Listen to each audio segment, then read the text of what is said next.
As we begin to write more complex code, one of the things we may like to do often with vectors is to check for the presence or absence of zeros in a vector. So one reason we might want to do this is that zeros in a vector can cause some of the MATLAB functions to behave oddly, or they can cause some of our plotting to not look correct, or they may cause singular values or infinite values in our calculations, etc.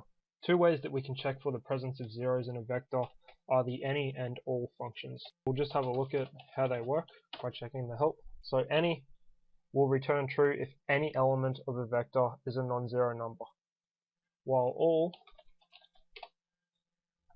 returns true if all elements of a vector are non-zero. So the difference between them is any returns true if any single value is non-zero. So if we had a million element vector and everything was zeros except for one value somewhere in the middle, any would return true and help us to find that value, while all only returns true if all elements are non-zero. So we could use all to check for the presence of a zero.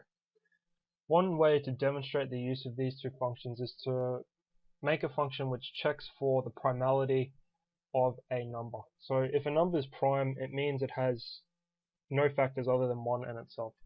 So let's choose a test number, call it n, and we'll choose 20, which we know is not a prime number. It's a composite number. It has factors 1, 2, 4, 5, 10, and 20. To check for the primeness of n, what we have to do is divide n by every number between 2 and n subtract 1 and check whether the remainder is non-zero.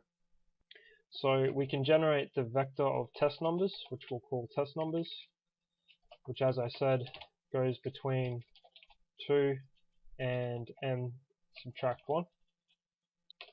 And then we have to check the remainder of division of all of those numbers. So we can do that using the rem function, and we'll store that in an array called remainders. And we want to check the remainder of n divided by everything in test numbers. So notice I can call remainder or the remainder function with an array, and that will return an array of all those remainders. If my number were prime, it would mean that in the remainders function there would have to be no zero elements. So that means that all the elements of remainders would have to be non-zero.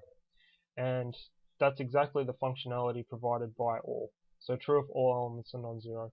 So I can check for the primeness of my number by checking if all the elements of remainders are non-zero. And if they are, then I can display that the number is prime. Otherwise, I can display that it's composite.